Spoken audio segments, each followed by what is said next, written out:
Hello everyone, welcome to this class. मैं हूं jasmine Kaur और बच्चों आज हम डिस्कस करेंगे detailed study of microsporogenesis means जिसके अंदर हम पढ़ेंगे स्ट्रक्चर ऑफ एंथर के बारे में, डेवलपमेंट ऑफ एंथर के बारे में, स्ट्रक्चर ऑफ पॉलन ग्रेन्स के बारे में और डेवलपमेंट ऑफ मेल गैमेटोफाइट। ठीक है, सो चलिए स्टार्ट करते हैं। सबसे पहला टॉपिक है हमारा स्ट्रक्चर ऑफ एंथर। ठीक है, अब देखिए सबसे पहले हम पढ़ेंगे एंथर के बारे में।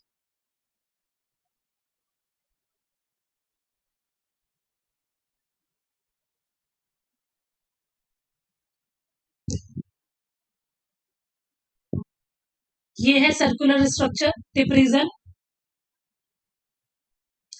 अब देखिए ये जो रीजन है, ठीक है, ये पूरा स्ट्रक्चर है स्टेमन का, मेल पार्ट ऑफ फ्लावर जिसको बोलते हैं हम लोग।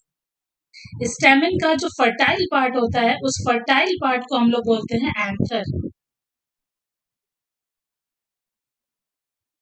फर्टाइल पार्ट क्यों बोलते हैं इसे? फर्टाइल पार्ट हम इसे इसलिए बोलते हैं क्योंकि ये आगे चल के मेल गैमीट के फॉर्मेशन में पार्टिसिपेट करेगा। ठीक है, और ये जो स्टॉक वाला रीजन है, इस स्टॉक वाले रीजन को हम लोग बोलते हैं फिलामेंट। ठीक है, एंथर और फिलामेंट के बीच का जो रीजन है, ठीक है, जिसमें पैरेन्काइमेटस टिश्यू प्रेजेंट है, उस रीजन को हम लोग बोलते हैं कनेक्टिव। ठीक है, क्लियर है? तो जो फिलामेंट वाला रीजन है वो कभी भी रिप्रोडक्शन में पार्टिसिपेट नहीं करता है, सो उसको हम लोग बोलते हैं स्टेराइल पार्ट ऑफ स्टेमेन। ठीक है, सो अभी हम लोग जो स्टडी करने जा रहे हैं वो इस पार्ट की स्टडी, डिटेल्ड स्टडी करने जा रहे हैं। ठीक है, तो देखिए भाई, अब जब हम स्टेमेन का टीएस कट करेंगे, मतलब ये है आपका एंथर, और जब हम एंथर को कुछ इस तरीके से कट करेंगे, ठीक है, इसको हम लोग बोलते हैं ट्रांसवर्स सेक्शन। Transverse section.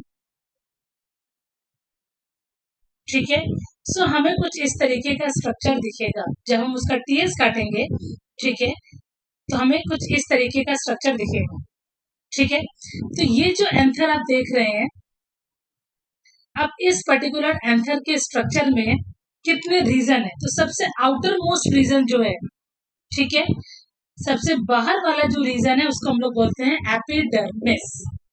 ठीक है, प्रोटेक्टिव कवरिंग है, एंथर की प्रोटेक्टिव कवरिंग है।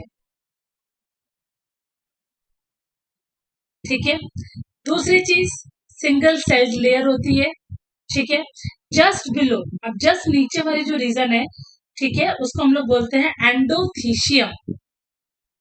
ठीक है, जस्ट बिलो आपको 3 लेयर दिख रही है, 3 to 4 लेयर्स है। तो ये जो 3 to 4 लेयर है, ठीक है, ये है मिडिल लेयर की। ठीक, जस्ट बिलो मिडिल लेयर एक लेयर होती है जिसको हम लोग बोलते हैं टैपिटम, और टैपिटम क्या प्रोवाइड करती है? न्यूट्रिशन। ठीक है, किसको न्यूट्रिशन प्रोवाइड करती है? माइक्रोस्पोर मदर सेल्स को, ताकि ये जो माइक्रोस्पोर मदर सेल्स हैं, ठीक है, जब ये मियोसिस परफॉर्म करें, क्या परफॉर्म करें? मियोसिस। ठीक है, तो ये हैप्लॉइड स्पोर्स का फॉर्मेशन करे। क्लियर है? समझ में आया? तो सबसे बाहर वाला जो आउटर मोस्ट लेयर है उसको हम बोलते हैं एपिडर्मिस। ठीक है, एपिडर्मिस के जस्ट बिलो होती है बेटा एंडोथीशियम। एंडोथीशियम के जस्ट नीचे होती है मिडिल लेयर, 3 to 4 लेयर से मिलकर बनी होती है। ठीक है, और ये जो है बेसिकली जो मिडिल लेयर है, ये करती क्या है? स्टोरेज। मिडिल लेयर क्या परफॉर्म करती है? स्टोरेज। ठीक है, फूड स्टोर करती है। दूसरी चीज जस्ट बिलो टैपेटम, अब वो जो फूड मिडिल लेयर में स्टोर्ड है उसी को लेता है टैपेटम और न्यूट्रिशन प्रोवाइड करता है डेवलपिंग माइक्रोस्पोर्स को। क्लियर है? ओके, अब जगह जगह आपको ये पॉइंट्स दिख रहे हैं, ये पॉइंट है, ये पॉइंट है, ये पॉइंट है। सो ये जो पॉइंट्स है ये वो रीजन है, ठीक है, एंडोथीशियम के वो पॉइंट्स हैं जहां से डिहाइसेंस परफॉर्म होती है। क्या परफॉर्म होती है? डिहाइसेंस, ठीक है। और इस रीजन को हम लोग बोलते हैं स्टोमियम, ठीक है। तो stomium is a region where dehiscence takes place, ठीक है। अब देखिए थ्योरी। तो सबसे पहले मैंने अभी आपको बताया in the transverse action of anther, anther को जब हम ट्रांसवर्सली कट करते हैं, ठीक है, तो हम देखते हैं कि ऑलमोस्ट जो स्ट्रक्चर हमें देखने को मिल रहा है वो कैसा है? टेट्रागोनल। तो देखिए ये जो स्ट्रक्चर आपने देखा ये कैसा है? पूरा का पूरा टेट्रागोनल स्ट्रक्चर है। कैसा स्ट्रक्चर है? टेट्रागोनल, ठीक है। और ये जो सर्कुलर रीजन आपको दिख रहा है, ये जो सर्कुलर रीजन है इसको हम लोग बोलते हैं माइक्रोस्पोरेंजियम, ठीक है। Microsporangium is a region where microspores are present, ठीक है। क्लियर है? ओके। सो सबसे आउटर मोस्ट रीजन जो है उसको हम लोग क्या बोलते हैं? एपिडर्मिस, ठीक। अभी मैंने आपको एक्सप्लेन किया आउटर मोस्ट लेयर है सिंगल सेल्ड, ठीक है, कॉन्टिन्यूअस है मतलब कहीं पे भी टूटी फूटी नहीं है, और प्रोडक्टिव लेयर है। अब सबसे इंपॉर्टेंट पॉइंट, आर्क्यूथोबियम। आर्क्यूथोबियम जो प्लांट है ये स्मॉलेस्ट लीफलेस पैरासिटिक एंजियोस्पर्म है, जिसकी एपिडर्मिस की जो लेयर है, मतलब ये जो आउटर लेयर अभी आपने एपिडर्मिस की देखी वो कुछ इस तरीके की थी, नॉर्मल एपिडर्मिस, एंथर की नॉर्मल एपिडर्मिस। लेकिन आर्क्यूथोबियम प्लांट में जब आप देखेंगे तो यही जो रीजन है इसके जो सेल्स होंगे वो थोड़े से फाइब्रस थिकनेक वाले होंगे। कैसे होंगे? Fibrous thickening. तो जब एपिडर्मिस के सेल्स फाइब्रस थिकनिंग कंटेन करेंगे सो इसी एपिडर्मिस को हम लोग बोलते हैं एक्सोथीशियम। क्या बोलते हैं बच्चों? एक्सोथीशियम, ठीक है। सो नॉर्मली हम एंथर में क्या बोलते हैं? इसको आउटर मोस्ट लेयर का एपिडर्मिस बोलते हैं, बट आर्क्यूथोबियम प्लांट में हम एपिडर्मिस को एक्सोथीशियम बोलते हैं क्योंकि उसमें फाइब्रस थिकनिंग प्रेजेंट है, ठीक है। इतना समझ में आया?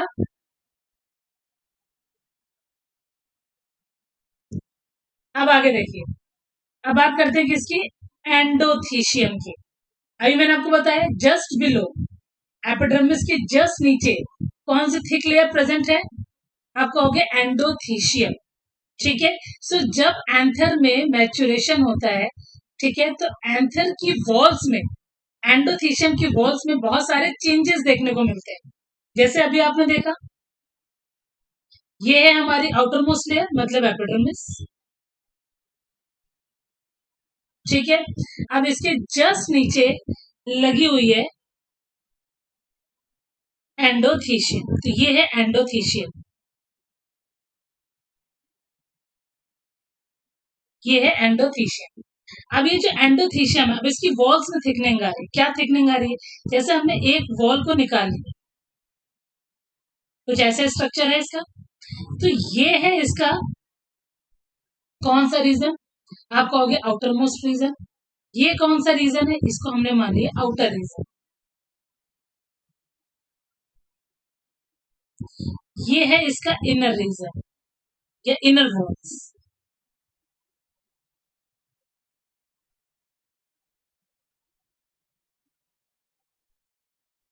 ठीक है।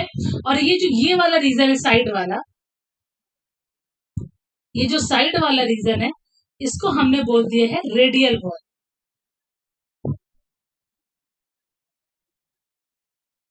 ठीक है। क्लियर है? तो अब देखिए, अब इन्होंने बोला है कि जो आउटर वॉल है, जो आउटर रीजन है एंडोथीशियम का वो कैसा है? थिन। आउटर मोस्ट रीजन जो है वो थिन है, लेकिन जो इनर वॉल है और जो रेडियल वॉल है वो थिक है। ये दोनों जो वॉल्स हैं वो कैसी हैं? थिक है, ठीक है। अब थिकनिंग के लिए क्या प्रेजेंट है इनमें? आप कहोगे सेल्यूलोसिक फाइबर। रेडियल वॉल में भी क्या मौजूद है और इनर वॉल में भी क्या मौजूद है? सेल्यूलोसिक फाइबर, ठीक है। और ये जो सेल्यूलोसिक फाइबर है ये एक्स्ट्रा थिकनिंग प्रोवाइड करे किसको? रेडियल वॉल को और इनर वॉल को, ठीक है। आउटर रीजन में नहीं प्रेजेंट है, बट रेडियल वॉल में एक एक्स्ट्रा चीज और प्रेजेंट है जो एक्स्ट्रा थिकनिंग प्रोवाइड कर रही है उसको हम लोग बोलते हैं कैलॉस बैंड्स। जो येलो कलर से मैंने लिखा है वो है कैलॉस बैंड। क्लियर है? समझ में आया भाई? तो देखिए वही चीज मैंने आपको बताई है कि जब एंथर में मैचुरेशन वाली फेज आती है तो एंथर में की जो वॉल है, सेकंड वॉल है एंडोथीशियम वाला रीजन, उसकी वॉल में आपको बहुत सारे चेंजमेंट देखने को मिलेंगे। ठीक है, वॉल में कितने रीजन है? आउटर रीजन है, ठीक है, रेडियल रीजन है और इनर रीजन है। जो आउटर रीजन है वो थिन है, जबकि रेडियल और इनर रीजन जो है वो थिक है। क्योंकि थिकनेस के लिए क्या चीज प्रेजेंट है? सेल्यूलोसिक फाइबर प्रेजेंट है। बट रेडियल वॉल में एक्स्ट्रा थिकनिंग है क्योंकि वहां पे क्या चीज प्रेजेंट है? कैलॉस बैंड्स। ठीक है, क्लियर है? बट एंडोथीशियम के कुछ रीजन ऐसे होंगे जिनमें आपको एक्स्ट्रा थिकनिंग देखने को नहीं मिलेगी और उस रीजन को हम लोग बोलते हैं स्टोमियम, जो मैंने अभी आपको डायग्राम में दिखाया था।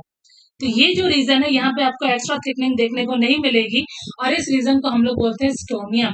स्टोमियम एंडोथीशियम की वो प्लेस है जहां से डिहाइसेंस परफॉर्म होती है। डिहाइसेंस का मतलब क्या होता है?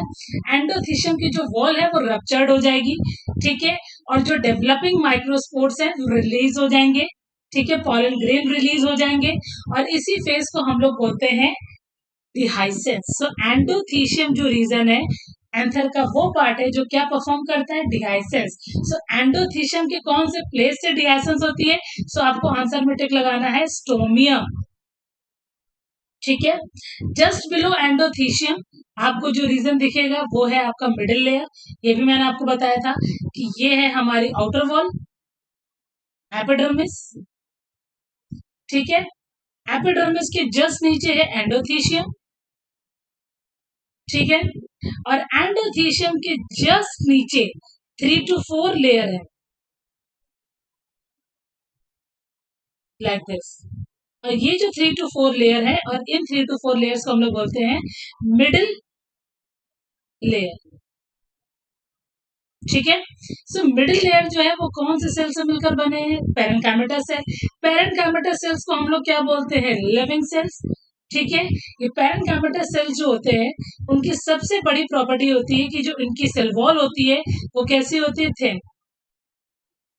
सेल वॉल कैसी है? थिन। ठीक है, दो सेल्स के बीच में आपको क्या देखने को मिलेगा? Intercellular spaces. इंटरसेल्युलर स्पेसेस, ठीक है, सो इंटरसेल्युलर स्पेसेस प्रेजेंट होते हैं, ठीक है, पेरेन्काइमेटा सेल के बीच में। ठीक है, सारी की सारी सेल्स का जो नेचर होता है वो कैसा होता है बच्चों? आइसोडायामेट्रिक। आइसोडायामेट्रिक का मतलब होता है कि हर एक सेल का जो डायामीटर है वो सेम है। ठीक है, क्लियर है इतना? तो यही चीज में बोली गई है। फूड स्टोर करती, भाई पेरेन्काइमेटा सेल है मतलब लिविंग सेल है तो फूड का स्टोरेज करेगी। ठीक है, अब जो मिडिल लेयर है वो एपिमेरल इन नेचर है, मतलब उसका जो लाइफ स्पैन है वो शॉर्ट लिव्ड है।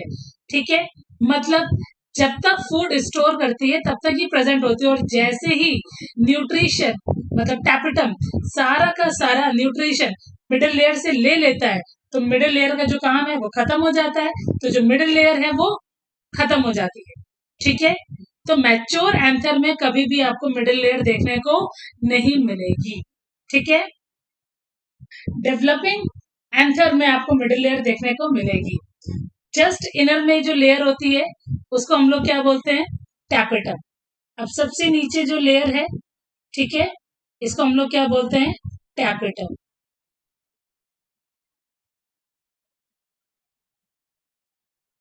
अभी जो टैपेटम है इनर मोस्ट लेयर है, न्यूट्रेटिव लेयर है, सिंगल लेयर थिक है। ठीक है, अब देखिए बहुत इंपॉर्टेंट पॉइंट, इनिशियली टैपेटम की जो सेल्स होती हैं स्टार्टिंग उसका नेचर कैसा होता है? 2 है। ठीक है, लेकिन अब जी सपोज टैपेटम की सेल अभी नेचर कैसा है इसका? 2 है।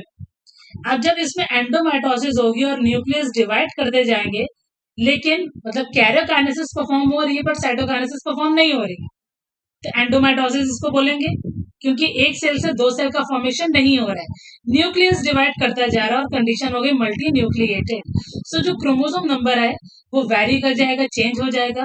सो इनिशियल में ये डिप्लॉयड होते हैं, बाद में कंडीशन हो जाती है polyploidy, may be 3n 4n 5n। ठीक है, क्लियर है। सो आपको याद रखना है टैपेटम की सेल्स में एंडोमेटोसिस होती है। एंडोमेटोसिस में कभी भी साइटोकाइनेसिस जो है वो डिले हो जाती है, साइटोकाइनेसिस जल्दी नहीं होती है, जिसकी वजह से मल्टी न्यूक्लिएट कंडीशन आती है। और एक से ज्यादा जब न्यूक्लियस होंगे सो जो क्रोमोसोम नंबर है वो चेंज हो जाता है, पहले डिप्लॉयड होता है, बाद में पॉलीपोलैरिटी शो करता है। तो टैपेटम जो है वो क्या शो करती है, पॉलीपोलैरिटी कंडीशन। ठीक है, इतना क्लियर है भाई। अब हम पढ़ेंगे टैपेटम कितनी तरह की होती है, बहुत इंपॉर्टेंट है, गोल्डन पॉइंट से समझ लीजिए, से आपको एमसीक्यू एग्जाम में मिलेगा ही मिलेगा। सो टैपेटम बेसिकली दो तरह की होती है। पहले टाइप को हम लोग बोलते हैं एमीबॉयड टैपेटम, इसी को हम लोग बोलते हैं इन्वेसिव टैपेटम, इसी को हम लोग बोलते हैं पेरीप्लाज्मोडियल टैपेटम। ठीक है, और सेकंड वन को हम लोग बोलते हैं ग्लैंडुलर और सिक्रेटरी टैपेटम। तो देखिए भाई एमीबॉयड टैपेटम क्या है, प्रिमिटिव एंजियोस्पर्म्स में जिस तरह की टैपेटम होती थी उसको हम लोग बोलते थे एमीबॉयड टैपेटम। ये जो टैपेटम होती है मिडिल लेयर से पूरा का पूरा फूड एब्जॉर्ब कर लेती है, जिसकी वजह से जो मिडिल लेयर है वो इमीडिएटली डिजेनरेट हो जाती है। ठीक है, टैपेटम जो है वो सारा का सारा फूड ऑब्टेन कर लेता है, ले लेता है मिडिल लेयर से, जिसकी वजह से बहुत तेजी से जो मिडिल लेयर है वो डिजेनरेट हो जाती है। ठीक है, सारा का सारा फूड मटेरियल जो है बिगनिंग में कौन स्टोर करता है, टैपेटम, और इसी से वो न्यूट्रिशन प्रोवाइड करता है डेवलपिंग माइक्रोस्पोर्स को। ठीक है, अपने डिजेनरेट होने से पहले। सो टैपेटम जो है डेवलपिंग माइक्रोस्पोर्स को न्यूट्रिशन देता है। ठीक है, क्लियर, इतना समझ में आ गया। अब एग्जाम्पल, अब इस तरह की टैपेटम हमें कौन से प्लांट्स में देखने को मिलेगी। सो देखो भाई, टाइफा, एलिस्मा, ट्रांसडेस्केंशिया। ठीक है, ट्रांसडेस्केंशिया, क्लियर है। अब आगे आता है ग्लैंडुलर सिक्रेटरी टैपेटम।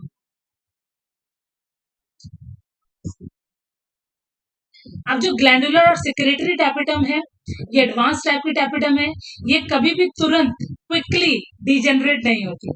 ये करते क्या है, मिडिल लेयर से न्यूट्रिशन लेते हैं और सारा का सारा न्यूट्रिशन जो है वो कहाँ सिक्रेट कर देते हैं, पॉलन सैक। तो देखो भाई, अब आपको ये तो अच्छे से पता है कि ये है हमारा एंकर, इस एंकर में आपको मैंने बताया था ये है पॉलन सैक वाला रीजन। ये जो रीजन है ये क्या है, पॉलन सैक। क्लियर है। तो ये करते क्या है, जो सिक्रेटरी टैपेटम है वो मिडिल लेयर से फूड ऑब्टेन करते, फूड ऑब्टेन करने के बाद सारा का सारा जो उसने न्यूट्रिशन एब्जॉर्ब किया मिडिल लेयर से उसको वो सिक्रेट कर देती है पॉलन सैक वाले रीजन में। ठीक है, और ये कंडीशन आपको देखने को मिलेगी फ्लावरिंग प्लांट्स में। ठीक है, सो टैपेटम की सेल डीजेनरेट होने से पहले, ध्यान से सुनिएगा, बहुत इंपॉर्टेंट पॉइंट है, before degeneration of the cells of the tapetum, suppose ये आपकी टैपेटम की सेल है, ये टैपेटम की सेल है, डीजेनरेट होने से पहले टैपेटम की सेल के साइटोप्लाज्म में कुछ स्पेशल ग्रेन्यूल्स लाइक स्ट्रक्चर्स आ जाते हैं, और इन स्पेशल ग्रेन्यूल्स को हम लोग बोलते हैं प्रोयूबिश बॉडीज। क्लियर है, फिर से सुनिए, मैंने भी बताया आपको कि टैपेटम की जो सेल्स है डीजेनरेट होने से पहले टैपेटम टैपेटम की सेल्स के साइटोप्लाज्म में कुछ स्पेशल ग्रेन्यूल्स फॉर्म होते हैं, उनको हम लोग बोलते हैं प्रोयूबिश बॉडीज। ठीक है, और इन्हीं प्रोयूबिश के सराउंडिंग में एक लेयर ड्रॉ हो जाती है, और इस लेयर को हम लोग बोलते हैं स्पोरोपोलेनिन।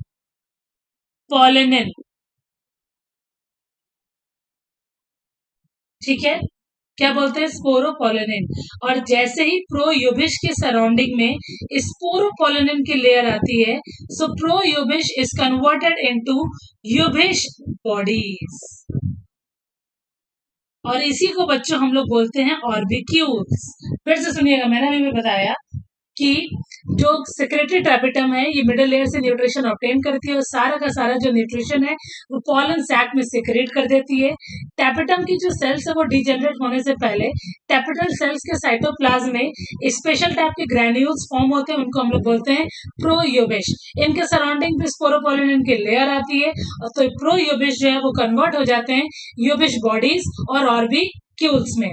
ठीक है, एट लास्ट जैसे ही टैपेटम डिजेनरेट हो जाती है, ठीक है, अब जब टैपेटम डिजेनरेट हो जाएगी तो ये सारे के सारे जो यूबिश बॉडीज है ये पॉलन सैक में रिलीज हो जाएंगी और यही यूबिश बॉडीज आगे चल के पॉलन ग्रेन्स के सराउंडिंग पे आउटर लेयर का फॉर्मेशन करते हैं।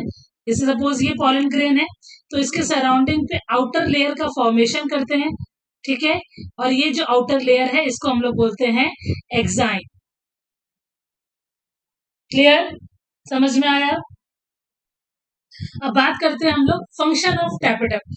तो टैपेटम जो है बेसिकली वो क्या प्रोवाइड करता है आपको? अगर फूड मटेरियल किसको प्रोवाइड करता है? स्पोरोजिनस टिश्यू को। आपको अगर ये क्या होता है, देखो भाई, स्पोरोजिनस टिश्यूज वो टिश्यूज होते हैं, ठीक है, जो किसका फॉर्मेशन करते हैं? माइक्रोस्पोर मदर सेल्स का।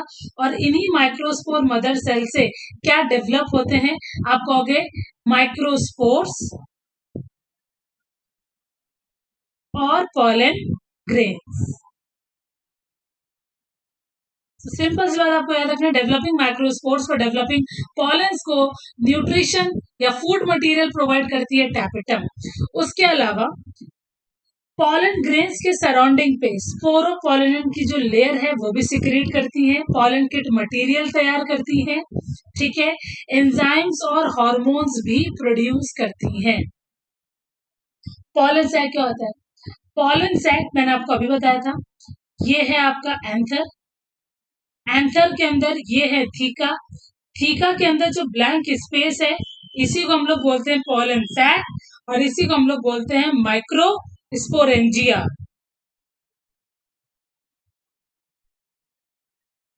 ठीक है, क्लियर है? और यहीं पे जो पॉलन मदर सेल्स हैं वो मियोसिस परफॉर्म करती हैं और प्रोड्यूस करती हैं क्या? Pollen grains.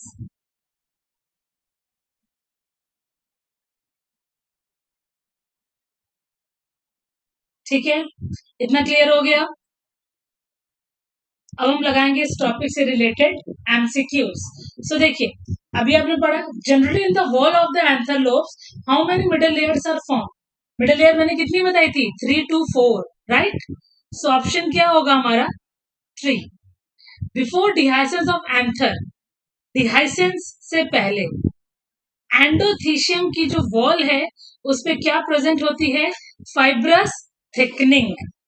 ठीक है, अगला क्वेश्चन है आपका, if the developing microspore mother cell draw nourishment by contacting the tapetal cells, the type of tapetum is called. किस तरह की टैपेटम है, ठीक है, जो माइक्रोस्पोर मदर सेल्स को कॉन्टैक्ट के थ्रू नरिशमेंट प्रोवाइड करती हैं? आंसर होगा आपका सेक्रेटरी टैपेटम। ओके, एंडोथीशियम के क्या फंक्शन है बच्चों? डिहाइसेंस। ठीक है, ये सारे क्वेश्चंस आपको इस टॉपिक से रिलेटेड मिलेंगे। अब आगे देखें, which part of the reproductive structure produces both enzymes and hormones? Answer क्या होगा?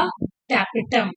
In a flowering plant, the largest number of haploid cells, सबसे ज्यादा haploid cells कहाँ होते हैं? माइक्रोस्पोरेंजिया में। क्योंकि आपको अच्छे से पता, माइक्रोस्पोरेंजिया में माइक्रोस्पोर मदर सेल्स होती हैं जो आफ्टर मियोसिस किसका फॉर्मेशन करती हैं? हैप्लॉइड माइक्रोस्पोर्स का। सो बहुत सारे स्पोर्स होते हैं, मतलब माइक्रोस्पोरेंजिया वो रीजन है जो सबसे ज्यादा हैप्लॉइड सेल्स कंटेन करता है। Okay, the function of innermost layer of pollen sac tapetum is. So tapetum का मेन फंक्शन क्या होता है? न्यूट्रिशन प्रोवाइड करना। ठीक है, चलो भाई, अब हमारा नेक्स्ट टॉपिक जो स्टार्ट होने जा रहा है वो है development of anther, which is very very very important topic. So पहले हम समझेंगे इसका डायग्राम। देखो,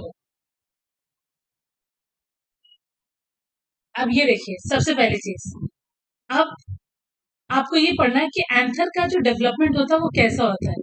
तो आप कहोगे eusporangiate type, eusporangiate type. Eusporangiate का मतलब होता है एक से ज्यादा cell, more than one cell. ठीक है, जब एक से ज्यादा सेल एंथर के डेवलपमेंट में पार्टिसिपेट करेंगे तो डेवलपमेंट को हम लोग बोलते हैं यू स्पोरेंजिएट टाइप। ठीक है, क्लियर है। अच्छा भाई, अब देखिए, ये एक स्ट्रक्चर आपको दिख रहा है, ये आउटर मोस्ट लेयर आपको दिख रही है जिसको हम लोग बोलेंगे एपिडर्मिस, और इनर में जितने भी आपको सेल्स दिख रहे हैं ऑल आर मेरिस्टेमेटिक सेल।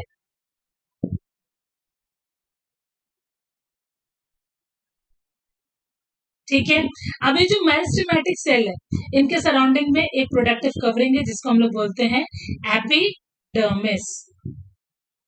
अब मेरिस्टेमेटिक सेल्स में से कुछ सेल्स ऐसी होंगी जिनका साइज नॉर्मल से थोड़ा सा इलोंगेट हो जाएगा, बड़ा हो जाएगा, और उन सेल्स को हम लोग बोलेंगे आर्कीस्पोरियल सेल। ठीक है, अब जो आर्कीस्पोरियल सेल है वो डिवाइड करेगी। जब वो डिवाइड करेगी, वो भी कैसे डिवाइड करेगी आप कहोगे पेरिक्लाइनली। पेरिक्लाइनली का मतलब होता है ट्रांसवर्स डिवीजन, ट्रांसवर्स डिवीजन। ठीक है, तो दो सेल्स का फॉर्मेशन करेगी। अपर वाले को हम लोग बोलेंगे पेरिएटल सेल और लोअर वाले को हम लोग बोलेंगे स्पोरोजिनस सेल। ठीक है, क्लियर है। अब जो पेरिएटल सेल है वो डिवाइड करेगी और वो किसका फॉर्मेशन करेगी, वो फॉर्मेशन करेगी एंडोथीशियम, मिडिल लेयर और टैपेटम का। ठीक है, लेकिन जब स्पोरोजिनस सेल डिवाइड करेगी तो वो किसका फॉर्मेशन करेगी, आप कहोगे एमएमसीज का, मींस माइक्रोस्पोर मदर सेल का। और इन्हीं माइक्रोस्पोर मदर सेल्स में जब मियोसिस होगी तो बच्चों क्या बनेंगे, माइक्रोस्पोर्स। ठीक है, और आपको डीएसएस वाले पॉइंट्स भी इसमें क्लियरली दिख रहे होंगे बहुत अच्छे से। ठीक है, सो आपको याद रखना है कि जो एंथर का डेवलपमेंट है वो यूस्पोरेंजिएक टाइप है, मतलब एक से ज्यादा आर्कीस्पोरियल सेल एंथर के फॉर्मेशन में पार्टिसिपेट करती हैं। ठीक है, तो पॉइंट क्लियर हो गया। तो सबसे पहले स्ट्रक्चर में आपको आउटर मोस्ट लेयर दिख रही है। आउटर मोस्ट लेयर को हम लोग बोलते हैं एपिडर्मिस। इनर में जितने भी cells all are meristematic cell. अब इनमें से कुछ एक सेल होंगे जिनका साइज नॉर्मल सेल से थोड़ा सा ज्यादा बड़ा होगा, उनको बोलेंगे हम आर्कीस्पोरियल सेल। आर्कीस्पोरियल सेल डिवाइड करेगी पेरिक्लाइनली। आउटर सेल को बोलेंगे पेरिएटल सेल और इनर वन को बोलेंगे हम लोग स्पोरोजिनस सेल। पेरिएटल सेल जब लगातार डिवाइड करेगी तो किसका फॉर्मेशन करेगी, एंडोथीशियम, मिडिल लेयर और टैपेटम, क्योंकि पहले से ही एपिडर्मिस प्रेजेंट है। तो आपको याद रखना है कि आर्कीस्पोरियल सेल जो है वो एपिडर्मिस के फॉर्मेशन में कभी भी पार्टिसिपेट नहीं करती है, हमेशा एंडोथीशियम, मिडिल लेयर और टैपेटम के फॉर्मेशन में पार्टिसिपेट करती है। जबकि जो स्पोरोजिनस सेल है वो आगे चल के डिवाइड करेगा, एमएमसीज बनाएगा, और एमएमसीज में जब मियोसिस होगी, एमएमसीज को हम लोग पीएमसी भी बोल सकते हैं। क्या बोल सकते हैं बच्चों, पीएमसी, मतलब pollen mother cell. After meiosis ये क्या प्रोड्यूस करेंगे, माइक्रोस्पोर्स, या फिर हम इसको बोल सकते हैं पॉलन ग्रेन्स। ठीक है, इतना क्लियर है। तो ये डायग्राम आपको बहुत क्लियरली समझ में आ रहा होगा। स्टोमियम भी दिख रहा है आपको इसमें।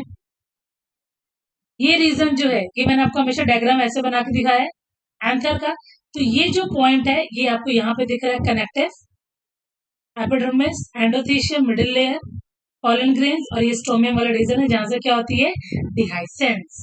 ठीक है, अब थ्योरी देखते हैं फटाफट। तो पहला पॉइंट तो आपको क्लियर हो गया, डेवलपमेंट यूस्पोरेंजिएट टाइप है। मास ऑफ सेल को हम लोग बोलते हैं मेरिस्टेमेटिक सेल। सराउंडिंग में एपिडर्मिस की लेयर है।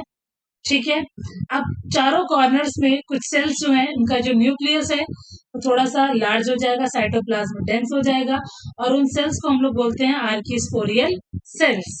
ठीक है, अब ये सेल डिवाइड करेगी पेरिक्लाइनली, ये भी मैंने आपको बताया। पेरिक्लाइनल को हम लोग क्या बोलते हैं, ट्रांसवर्स डिवीजन, ट्रांसवर्स डिवीजन। ठीक है, और ये क्या फॉर्म करें, प्राइमरी पेरिटल और प्राइमरी स्पोरोजिनस। प्राइमरी पेरिटल में जब डिवीजन होगी तब ये बनाएंगे पेरिएटल सेल, और स्पोरोजिनस सेल। पेरिएटल सेल आगे चल के किसका फॉर्मेशन करते हैं? एंडोथीशियम, मिडल लेयर और टैपेटम का। जबकि बच्चों जो प्राइमरी स्पोरोजिनस है वो किसका फॉर्मेशन करती है? आप कहोगे माइक्रोस्पोर मदर सेल्स का। और इन्हीं में मियोसिस होती है, तो क्या बनते हैं? 4 हैप्लॉइड माइक्रोस्पोर्स। ठीक है, क्लियर है। अब ये जो 4 माइक्रोस्पोर बने आफ्टर मियोसिस, ये किस फॉर्म में अरेंज होते हैं? आपको अगर टेट्राड के फॉर्म में अरेंज होते हैं, और इस टेट्राड को हम लोग क्या बोलते हैं? एग्जाम में क्वेश्चन आपको मिलेगा, टेट्राहेड्रल टेट्राड। ठीक है, जिसमें 3 सेल्स आपको आगे दिख रहे हैं और 1 सेल थोड़ा सा इसके पीछे होती है। अब ये चारों के चारों जो सेल्स हैं ये आपस में जुड़े होते हैं, चिपके होते हैं। कौन से रीजन के थ्रू? आप कहोगे एक लेयर होती है जिसको हम लोग बोलते हैं कैलॉस लेयर, और ये जो लेयर होती है ये चारों टेट्राड को आपस में जोड़े रहती है। बट जैसे ही कैलेस एंजाइम प्रोड्यूस होती है, और ये इस एंजाइम को प्रोड्यूस कौन करता है? टैपेटम। तो ये जो लेयर है वो डिजेनरेट हो जाती हैं और सारे के सारे हैप्लॉइड माइक्रोस्पोर्स जो हैं वो फ्री हो जाते हैं। ठीक है, क्लियर है। अब बेसिकली यूबिश बॉडीज मैंने आपको अभी बताया, जैसे यूबिश बॉडी का फॉर्मेशन होता है टैपेटम डिजेनरेट हो जाता है। यूबिश बॉडीज जो होती हैं, ये जो माइक्रोस्पोर्स आप देख रहे हो जो बने हैं, इनके सराउंडिंग में प्रोटेक्टिव कवरिंग बनाते हैं कौन? यूबिश बॉडीज। ठीक है, और इसी प्रोटेक्टिव कवरिंग को हम लोग बोलते हैं एक्साइन, और इनर वाली लेयर को बच्चों हम लोग क्या बोलते हैं? इंटाइन। ठीक है, अच्छा भाई, अब ये जो अब यहाँ पे एक वर्ड आपको पढ़ना है, पॉलिनिया। पॉलिनिया क्या होता है? जब पॉलन ग्रेन्स मास के फॉर्म में होंगे और आपस में अटैच होंगे, ठीक है, एक सैक लाइक स्ट्रक्चर बनेगा, और उस सैक लाइक स्ट्रक्चर को हम लोग क्या बोलते हैं बच्चों? पोलेनिया। ठीक है, क्लियर है। तो आपको देखिए सारी चीजें मैंने एक्सप्लेन कर दी है। Pollen sac, epidermis, fibrous layer का मतलब यहाँ पे क्या है? Endothecium, tapetum, developing pollen. अब पॉलन जो है ये पॉलन मदर सेल्स हैं, हमेशा 2n नेचर की होती हैं। आफ्टर मियोसिस टेट्राड बनाती हैं। ठीक है, और सारे के सारे जो टेट्राड हैं वो एन नेचर के होते हैं। और जब ये सेपरेट होंगे तो सेपरेट कब होंगे? अभी बीच में कौन सी लेयर है? अभी हमने पढ़ा कैलॉस की लेयर है। अब इस कैलॉस की लेयर को डिजेनरेट करेगी एक एंजाइम जिसका नाम है कैलेस, और ये 4 सेपरेट पॉलन ग्रेन्स का क्या करेगी बेटा? फॉर्मेशन। ठीक है, देखिए बहुत इंपॉर्टेंट पॉइंट है, एमसीक्यू आपको मिलेगा ही मिलेगा। पॉलन बैंक क्या होता है? पॉलन बैंक वो रीजन होता है जहां पे हम पॉलन ग्रेन्स को स्टोर करते हैं सालों साल तक। ठीक है, तो स्टोरेज करने के लिए हमें किसकी रिक्वायरमेंट होती है? लिक्विड नाइट्रोजन की। और टेम्परेचर हमें कितना सुटेबल होता है? -196 डिग्री सेल्सियस। सो -196 डिग्री सेल्सियस टेम्परेचर में लिक्विड नाइट्रोजन का हम यूज करते हैं पॉलेंस को प्रिजर्व करने के लिए, स्टोर करने के लिए। ठीक है, ओके। फिर आपको अगला क्वेश्चन मिलेगा एरो एलर्जन से। तो ऐसे पॉलन ग्रेन्स जो एलर्जी कॉज करते हैं उनको हम लोग बोलते हैं एरो एलर्जेंस। उसमें कौन कौन आता है? चिनोपोडियम, पार्थीनियम, जिसको हम लोग बोलते हैं कैरेट ग्रास, सोरगम, एमरैंथस। ठीक है, ये सारे पॉलन ग्रेन्स हैं जो क्या आपको कॉज करते हैं? एलर्जी। और सबसे इंपॉर्टेंट आपको पार्थीनियम एग्जाम में मिलेगा। चलो भाई, अब सॉल्व करते हैं इसके एमसीक्यूज। एंथर जो है जनरली किससे मिलकर बना हुआ है? एंथर में कितने स्पोरेंजियम होते हैं? तो एंथर में होते हैं 4 स्पोरेंजियम। माइक्रोस्पोर मदर सेल्स जो है क्या फॉर्म करती हैं? तो देखो भाई, माइक्रोस्पोर मदर सेल्स जो है ये पॉलन ग्रेन्स का फॉर्मेशन करते हैं, मतलब माइक्रोस्पोर्स का फॉर्मेशन करते हैं। ठीक है, next, pollinia are sac like structure. ठीक है, जिसमें पॉलन ग्रेन्स जो होते हैं वो मास के फॉर्म में होते हैं। How many microspore mother cells give rise to 256 microspore? So 64 microspore mother cells हैं जो मियोसिस करेंगे तो क्या बनाएंगे 256 माइक्रोस्पोर्स, ठीक है। Endothecium and tapetum in anther are derived from primary parietal layer.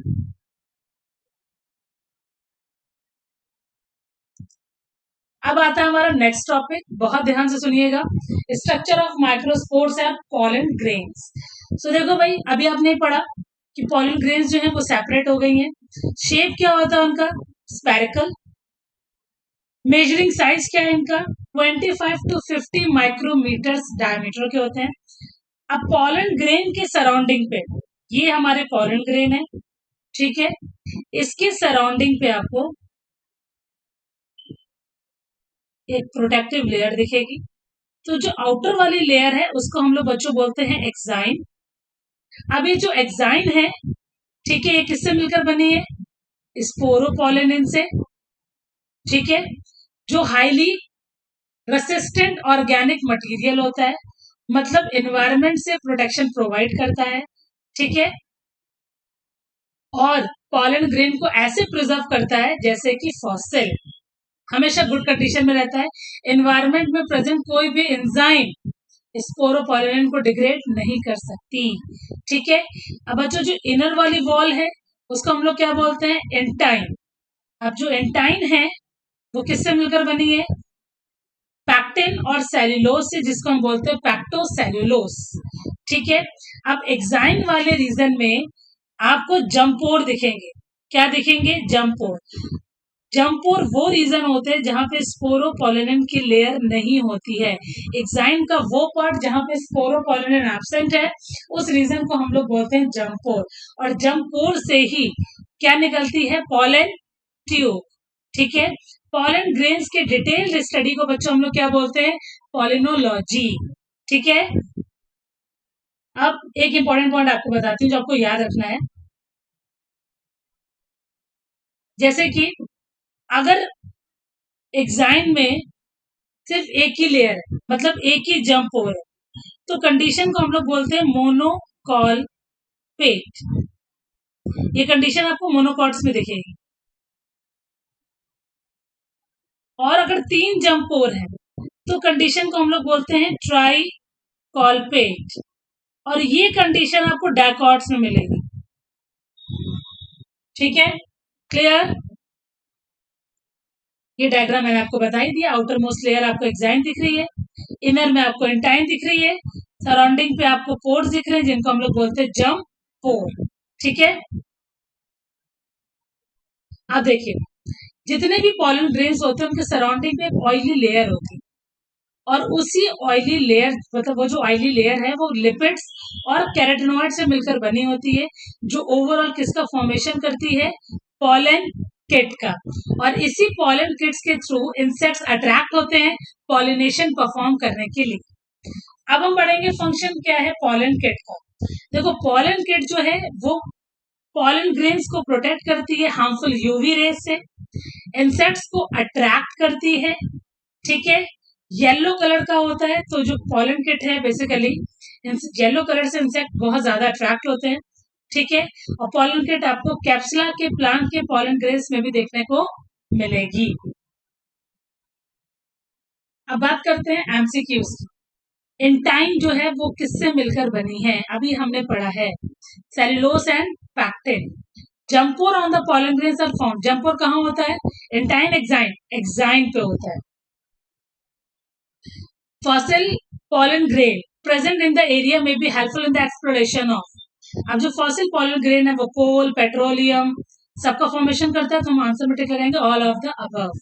How many meiotic divisions are necessary to produce 100 pollen grains, ठीक है। तो आपको हो गए 25, 25 इंटू 4 क्या हो गया, 100। अब हमारा लास्ट टॉपिक है जो हम पढ़ने जा रहे हैं, माइक्रोगैमेटोजेनेसिस मींस मेल गैमेटोफाइट का डेवलपमेंट। तो देखिए, जितने भी फ्लावरिंग प्लांट्स हैं उनमें माइक्रोस्पोर और पॉलन ग्रेन, ये इनको फर्स्ट सेल बोला गया कि ये वो सेल्स हैं जो किसका फॉर्मेशन करती हैं बच्चों, मेल गैमेटोफाइट का, ठीक है। किसका फॉर्मेशन करती हैं, मेल गैमेटोफाइट का। ठीक है। दूसरी चीज बहुत इंपॉर्टेंट पॉइंट है, पॉलन ग्रेन्स का जो आधा डेवलपमेंट होता है वो डिहाइसिन से पहले होता है, मतलब एंथर के अंदर। इसीलिए इस डेवलपमेंट को हमने बोला है प्रिकॉशियस जर्मिनेशन। ठीक है। दूसरा, अब जब कभी भी डेवलपमेंट मदर प्लेस में हो रहा है, मदर प्लेस क्या है, एंथर का पॉलन सैक वाला रीजन। ठीक है। तो जब पॉलन का डेवलपमेंट वहां पर होगा तो उस पर्टिकुलर डेवलपमेंट को हम लोग बोलते हैं इन सीटू डेवलपमेंट।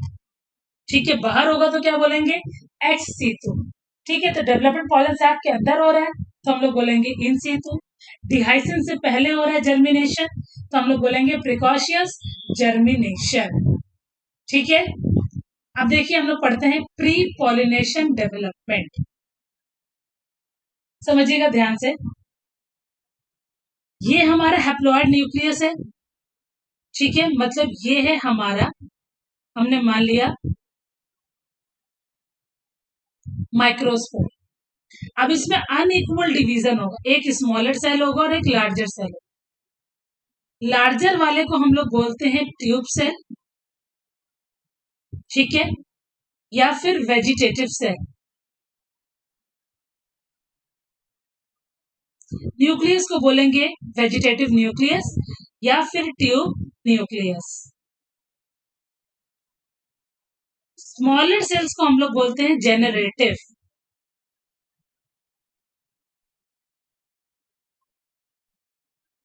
ठीक है। स्मॉलर वालों को क्या बोलेंगे, जेनरेटिव। ठीक है। तो अभी आपको मैच्योर पॉलिनोग्राम में दो तरह के न्यूक्लियस दिख रहे हैं। ठीक है।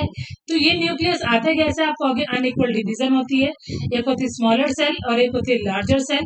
लार्जर सेल को हम लोग बोलते हैं वेजिटेटिव और स्मॉलर वाले को बोलते हैं जनरेटिव। और इस कंडीशन को हम लोग क्या बोलते हैं, बाई सेल्ड स्टेज। क्या बोलते हैं बच्चों, बाई सेल्ड स्टेज। ठीक है। और ये जो जनरेटिव सेल है ये आगे चल के डिवाइड करता है। ठीक है। तो जब ये आगे चल के डिवाइड करता है तो किसका फॉर्मेशन करता है, टू मेल गैमेट्स का। इसका फॉर्मेशन करता है टू मेल गैमेट्स का। ठीक है। सबको याद रखना है कि सबसे पहले माइक्रोस्पोर डिवाइड करता है तो माइक्रोस्पोर ही वो फर्स्ट सेल है जो मेल गैमेट्स बना रही, मतलब गैमेटोफाइट फेज लेकर आ रही। ठीक है। तो अनइक्वल डिवीजन होगी, स्मॉलर वाले को बोलेंगे जनरेटिव, लार्जर वाले को बोलेंगे वेजिटेटिव। जनरेटिव जब डिवाइड करता है तो बनाता है मेल गैमेट्स। और इस कंडीशन को हम लोग क्या बोलेंगे, थ्री सेल्ड स्टेज। ठीक है। क्लियर हुआ।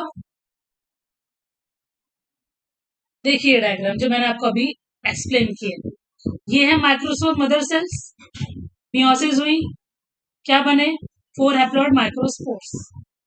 अभी जो सेल्स हैं मैच्योर होंगे, क्या बनाएंगे, पॉलन ग्रेन्स। आउटर में जो कवरिंग है, ठीक है, आउटर कोट को हम लोग बोलते हैं एक्साइन, इनर वाले को हम लोग बोलते हैं इंटाइन। ये भी हमने डिस्कस कर लिया। अब इनमें क्या होगी, माइटोसिस होगी, क्योंकि जो क्रोमोसोम नंबर है वो पहले ऑलरेडी मियोसिस हो चुकी है, तो अब होगी माइटोसिस, टू एन का एन ही रहेगा। ठीक है। माइटोसिस हुई, tube nucleus N chromosome contain करता है। ठीक है। जनरेटिव न्यूक्लियस भी एन क्रोमोसोम कंटेन करता है। अब इनमें आगे फिर क्या होगी, माइटोसिस होगी और ये क्या बनाएंगे, मेल गैमेट्स। ठीक है। क्लियर है। ये डायग्राम आप देखिए। अब अभी आपने जंपोर देखे, ठीक, अब देखिए होगा क्या, कुछ ऐसा स्ट्रक्चर अभी आपने देखा पड़ा है। ठीक है। और ये है यहाँ पे जंपोर। तो ये जो पॉलन ट्यूब का जो फॉर्मेशन है, ये फॉर्मेशन होता है स्टिग्मा की सरफेस पे। कहाँ होता है बच्चों पॉलन ट्यूब का फॉर्मेशन, स्टिग्मा वाले रीजन में, फीमेल के स्टिग्मा वाले रीजन। तो होता क्या है, एंटाइन जो है, ठीक है, वो किसी एक जंपोर से निकल के आ जाती है बाहर। और जैसे इंटाइन वाला रीजन जब पोर से बाहर आता है तो किसका फॉर्मेशन करता है? पॉलन ट्यूब का। ठीक है, आगे हमेशा होता है वेजिटेटिव, पीछे होता है जनरेटिव, या तो हम बोल सकते हैं दो मेल गैमेट्स। ठीक है, यही चीज बच्चों यहाँ पे थ्योरी में लिखी जो मैंने आपको बताया। बिगनिंग में अनइक्वल माइटोटिक डिवीजन होती है, दो सेल्स बनते हैं अनइक्वल साइज के, जनरेटिव और वेजिटेटिव। ठीक है, अनइक्वल साइटोकाइनेसिस होते हैं, एक सेल में साइटोप्लाज्म लार्ज अमाउंट में होता है और एक में लेस अमाउंट में होता है। Larger cell larger nucleus contain करेगी, वेजिटेटिव सेल बोला जाता है उसको, उसी को ट्यूब सेल बोलते हैं। स्मॉलर वाले में न्यूक्लियस भी स्मॉल होता है, उसको जनरेटिव बोलते हैं। और इस कंडीशन को हम बाई न्यूक्लिएटेड और बाई सेल्ड स्टेज बोलते हैं। 60% एंजियोस्पर्म जो है वो हमेशा बाई सेल्ड स्टेज में पॉलिनेशन परफॉर्म करते हैं, बट जो रिमेनिंग वाले हैं वो 3 सेल्ड स्टेज में क्या परफॉर्म करते हैं? पॉलिनेशन।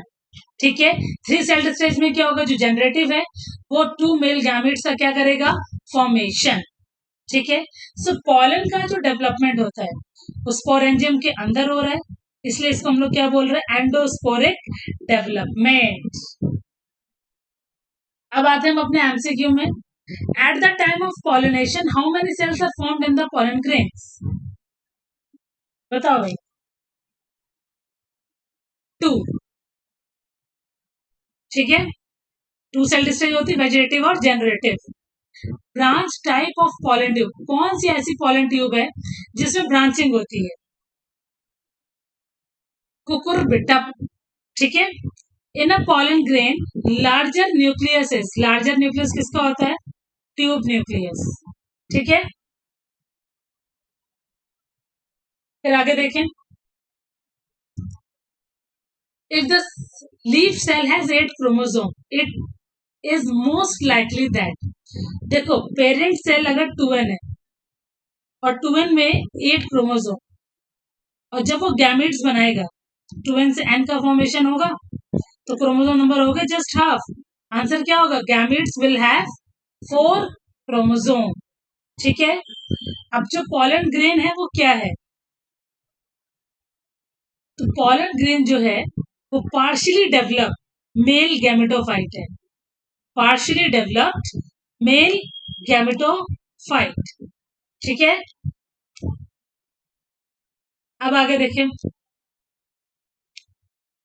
ये भी मैंने आपको एक्सप्लेन कर दिया था कि पॉलन ग्रेन का जो फर्दर डेवलपमेंट होगा पोस्ट पॉलिनेशन का मतलब क्या है? कि एंथर से निकलने के बाद, अब एंथर से निकलेगा पॉलिनेशन परफॉर्म करेगा, तो पॉलिनेशन क्या होता है भाई? Transfer of pollen grain, transfer of pollen grain from anther to stigma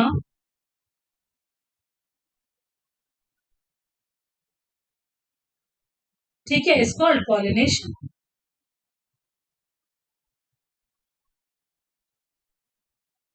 so pollen grains जो है बच्चों, जब वो ट्रांसफर होते हैं एंथर टू स्टिग्मा में तो इस स्टेज को हम लोग बोलते हैं पॉलिनेशन। तो जाएगा कहाँ? स्टिग्मा में। तो मतलब आगे का जो डेवलपमेंट होता है पॉलन ग्रेन का वो कहाँ पर होता है? स्टिग्मा वाले रीजन में। ठीक है, अब जैसे ही पॉलन ग्रेन यहाँ पहुंचा तो स्टिग्मा में प्रेजेंट शुगर कंटेंट और मॉइस्चर को एब्जॉर्ब करेगा, जिसकी वजह से वो फूल जाएगा, जिसकी वजह से वो फूल जाएगा। और जैसे वो फूलेगा तो अंदर वाली जो एंटाइन है वो निकल के आ जाएगी बाहर, और जैसे एंटाइन निकल के बाहर आएगी तो किसका फॉर्मेशन होगा? पॉलन ट्यूब का। तो पॉलन ट्यूब में सबसे पहले एंटर करेगा वेजिटेटिव देन जनरेटिव, और जो जनरेटिव है जैसे पॉलन ट्यूब में एंटर करेगा तुरंत वो डिवाइड हो जाएगा 2 मेल गैमीट्स में, और इस स्टेज को हम लोग बच्चों बोलते हैं 3 सेल्ड स्टेज। क्या बोलते हैं इसको हम लोग? 3 सेल्ड स्टेज, क्योंकि एक वेजिटेटिव है और 2 मेल गैमीट्स हैं। क्लियर? समझ में आ गया? अब लगाते हैं इसके एमसीक्यू। सो One pollen mother cell may produce 4 germinating pollen grain. ठीक है, एक pollen mother cell 4 pollen grain produce करेगी और सभी में 2 मेल गैमीट और एक ट्यूब न्यूक्लियस है. So how many meiotic division are necessary to bring this about? बताओ भाई क्या होगा, कितनी meiotic डिवीजन उसको परफॉर्म करनी है? सो ऑप्शन क्या होगा? 1, क्योंकि आपको अच्छे से पता है कि ये है आपका माइक्रोस्पोर. जैसे ही मियोसिस करेगा तो 4 हैप्लॉइड एक ही बार में 4 प्रोड्यूस कर देगा. तो एक ही बार तो मियोटिक उसने परफॉर्म किया. ठीक है, so option is B, answer is 1. Meiosis हम किस में ऑब्जर्व करते हैं? स्पोर मदर सेल्स में जब मियोसिस होती है तभी जाके माइक्रोस्पोर्स बनते हैं. ठीक है, क्लियर? आई होप आपको मेरा आज का लेक्चर बहुत अच्छे से क्लियर हुआ होगा. ठीक है, सो अगर मेरी वीडियो आपको अच्छी लगी हो, ठीक है, तो उसे लाइक करें, ज्यादा से ज्यादा शेयर करें, कमेंट करें और मेरे चैनल को सब्सक्राइब करें. ठीक है, इससे पहले वाले लेक्चर की जो वीडियो है उसका लिंक डिस्क्रिप्शन बॉक्स में होगा. ठीक है, ओके, बाय बाय.